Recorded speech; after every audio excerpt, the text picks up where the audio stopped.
Hello दोस्तों, कैसे हो आप सब। मैं स्वस्थ हूँ, मस्त हूँ। भगवान से आशा करती हूँ कि आप सभी स्वस्थ रहें, मस्त रहें। तो जैसे कि मैंने पिछले व्लॉग में आपको बताया था कि मैं कुछ दिनों के लिए अपने ससुराल जा रही हूँ, ससुराल मतलब गांव जा रही हूँ। और ये मेरा पहली बार है जब मैं शादी के बाद अपने ससुराल जाऊँगी। तो घर पे मेरे मतलब जेठ जेठानी उनकी मम्मी वो सब रहते हैं। तो ये भी मैं अपना एक ब्लाउज़ है जो कि थोड़ा टाइट हो चुका था और मशीन में मतलब सिलाने के लिए टाइम नहीं था कि जो मैं मतलब बाज़ार जाती तब मैं इस ब्लाउज़ को ढीला करवाती। सो मैं अपने बगल के घर में दीदी हैं उनके पास से मैं ये ब्लाउज़ को ढीला करके अब यहाँ पे आ भी चुकी हूँ घर पे। जल्दी जल्दी आ रही थी। आज तो मतलब पूरा दिन इतना बिज़ी था कि मैं क्या ही बताऊँ एकदम। और अभी देखिए मैं जो बता रही हूँ वहाँ से मुझे एक अटैची निकालनी है जिसमें कि सामान पैक होगा। तो उसके लिए मैं ये लेके आऊँगी सीढ़ी। और यहाँ पे आप देख सकते हो कितना सारा का मतलब ये सारी चीज़ें बद्री की देखो, साइकिल और लहसुन, गेहूं की टंकी, ये सब वहीं पे रखा हुआ है। तो ये सीढ़ी लेके मैं आ चुकी हूँ। और पतिदेव जी अभी क्या मतलब कपड़ों पे प्रेस ही कर रहे थे, तो मैंने कहा ये काम मैं कर लेती हूँ। तो यहाँ पे देखिए अब मैं निकालूंगी वहाँ से अटैची। तो ये जो बड़े बड़े हैं ये अलमारी, तो इनसे ये सही रहता है कि चीज़ें भर के इनके अंदर रख दो तो मतलब बाहर फैला हुआ नहीं रहता। तो इसीलिए तो यहाँ पे हमने अटैची चढ़ा रखी थी। और इन अटैचियों में थे गर्म कपड़े, यानी कि ठंडियों के कपड़े जो थे वो हमने पैक करके और यहाँ अटैची में रखे हुए थे। तो अटैची थोड़ा भारी भी हो रखी थी। तो निकालते निकालते अब देखिए ये सारे कपड़े मैंने अटैची से निकाल के अटैची कर दी है बिल्कुल खाली। और अब मैं करूँगी इसमें पैकिंग। तो सबसे पहले तो मैं अपने ही कपड़े रखूँगी क्योंकि बद्री के पापा के कपड़े और बद्री के कपड़े तो मतलब कम ही रहते हैं, ज़्यादा नहीं रहता। मुझे सब कुछ देखना पड़ता है, यानी कि चुन्नी, सूट, सलवार सारा मतलब मैचिंग का सब कुछ रखूँ ना, मतलब कुछ छूट ना जाए। क्योंकि अगर एक भी चीज़ छूट गई तो फिर पूरा कपड़ा मतलब पहना नहीं जाता। अगर सलवार छूट गया तो फिर सूट भी नहीं पहन पाऊँगी। तो इसलिए सब कुछ देख के रखना पड़ता है। तो यहाँ पे मैं कर रही थी पैकिंग और बद्री भी इधर ही कहीं घूम रहा था। और उसके साथ उसकी बगल में जिनके घर में ब्लाउज़ को फिट करने गई थी तो उन्हीं की लड़की यहाँ पे आ रखी थी जो कि बद्री के साथ खेल रही थी। तो ये देखिए अब थोड़ी देर में बद्री भी कैमरे में आ जाएगा। तो बस उसे तो फ़ोन दिखना चाहिए। तो ये देखिए बद्री और बद्री की दीदी के हाल। तो वो तो वो दोनों तो बस लगे हुए थे अपने काम में, अपने खेल में। और यहाँ पे मैंने गद्दे अलट पलट कर रखे तो उन्हें एकदम मज़ा आ रहा था। और अब टाइम हो चुका है दिन के खाना बनाने का। ये पैकिंग करते करते कपड़ों पे प्रेस करते करते हो चुका था टाइम। तो सबसे पहले तो हमने खाए मौसमी, क्योंकि थोड़ा काम करने के बाद और काम करने से पहले थोड़ा एनर्जी चाहिए। तो इसलिए तो हम बना रहे थे यहाँ पे आज पालक का साग और साथ में थे चावल और करेले की सब्ज़ी भी। अभी तो कुछ डिसाइड नहीं होता, लेकिन थोड़ी देर बाद पापा जी आएंगे। करेले फ्रिज में ख़राब हो रहे हैं, फिर हम गांव जाएंगे 2-4 दिन के लिए, तो फिर सब्ज़ी ऐसे ही वेस्ट हो जाएगी। तो मतलब ख़राब हो जाएगी, फ्रिज में भी रखे रखे कौन खाएगा। तो इसलिए यहाँ पे रात का मटन बचा हुआ था तो वो भी मैं गर्म कर रही थी। और ये देखिए मतलब इतना है नहीं गर्मी, लेकिन किचन में हालत फिर उतनी ही हो जाती है ख़राब, पसीना उतना ही आ जाता है कि क्या बताऊँ मैं। तो अब यहाँ पे फाइनली मतलब मैं थोड़ा बहुत करके और थोड़े बहुत जो बर्तन हुए थे खाना बनाते बनाते वो सब निपटा के और मैं बना रही थी यहाँ पे वीडियो। तो ये देखिए लोग बोलते हैं कि मेरी स्माइल अच्छी है, तो आप लोग बताना कि मैं कैसे हंसती हूँ। तो ये देखिए मुझे तो नहीं लगती, लेकिन हाँ और बोलते हैं। तो यहाँ पे ये मेरा किचन देखिए, किचन की हालत देखिए, मतलब मैं क्या बताऊँ। ये किचन देख के तो मतलब मुझे इतना रोना आता है ना बाद में, ये खाना खाने के बाद और थकान लगती है। तो यहाँ पे मैं किचन समेट रही थी, तब तक बद्री और बद्री के पापा भी आ चुके थे, क्योंकि बद्री को आ रही थी नींद। तो बद्री को मैंने लिया गोदी में। तो ये देखिए मेरा बद्री मेरी गोदी में आते ही हंसने लग गया।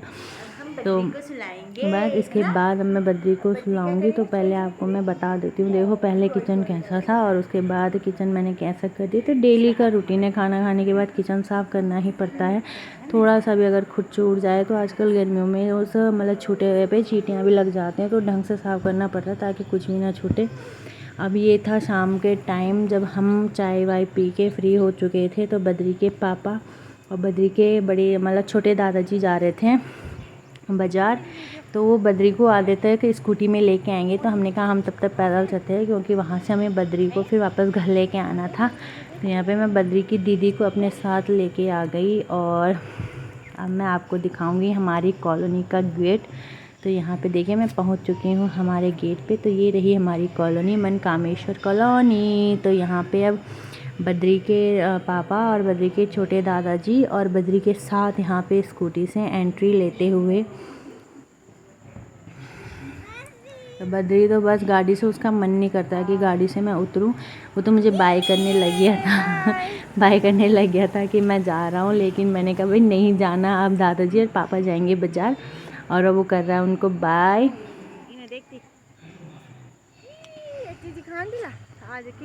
तो अभी उसका ध्यान अपने पापा की ओर ही है। अब हम चले हैं घर के लिए और यहाँ पे हम आ चुके हैं अपने घर के सामने।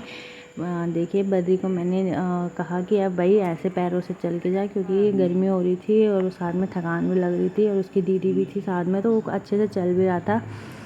तो यहाँ पे भागने पे लगा हुआ है, एक दो जगह पे गिरा भी क्योंकि उसका ध्यान दीदी के साथ चलने में था। नमस्ते। और ये देखिए बद्री की बुआ।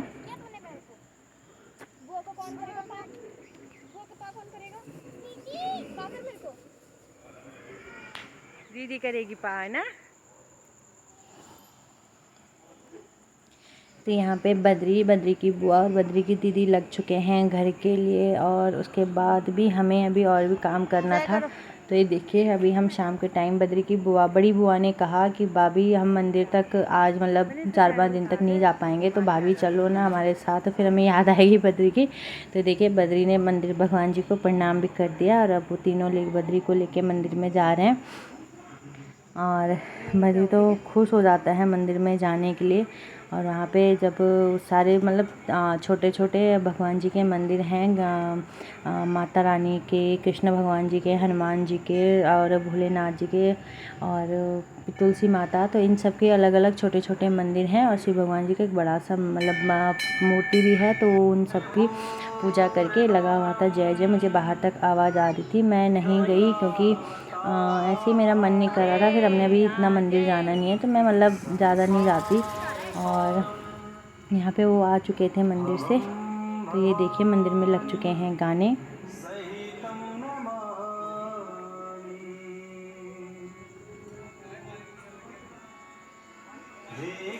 मनकामेश्वर भगवान जी का आशीर्वाद सब पे बना रहे मेरी प्यारी सी यूट्यूब फैमिली।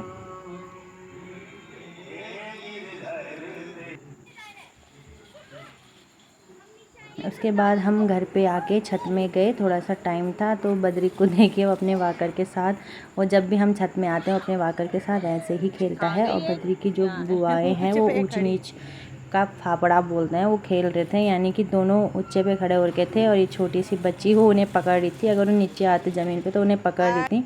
ये खेल सबने ही खेला होगा। उसके बाद बारी आती है पानी डालने की। जो हमारी बेलें हैं और गमले हैं इन सब में पानी डालने की बारी आती है, तो वो सब काम मैं कर रही थी। वैसे ये सब काम ज़्यादातर बद्री के पापा या बद्री के दादाजी वही सब करते हैं, लेकिन आज वो घर पे नहीं थे बद्री के पापा और बद्री के दादाजी घूम रहे थे। तो उसके बाद हम थक चुके थे, तो अब बन रहा है कटहल, और कटहल आज बना रही है मम्मी। तो ये बद्री को देखिए क्या कर रहा है, अब बद्री को गोद में लेते हुए मम्मी बना रही है। देखिए कटहल को फ्राई करके, और तो होता है ना डेली अपने हाथ का बनाया खाओ और किसी दिन कोई और मतलब बना दे, और तो मतलब उस खाने में मज़ा ही अलग आता है। इतना लजीज, इतना अच्छा बना हुआ था कि क्या बताऊँ। उसके बाद यहाँ पे अब देखिए हमारे चाचा ससुर जी, मेरे पापा, ये सब खाना यहाँ पे कटहल खा रहे थे। मैं तो अंदर खा रही थी क्योंकि मुझे टीवी देखते देखते खाना अच्छा लगता है। फिर थोड़ा मुझे कुछ काम भी था, मैंने कहा तो आप लोग खाओ। तो यहाँ पे देखिए लगभग सारा हो चुका है और अब मिलता है आपसे अगले ब्लॉग में। तब तक ले बाय बाय।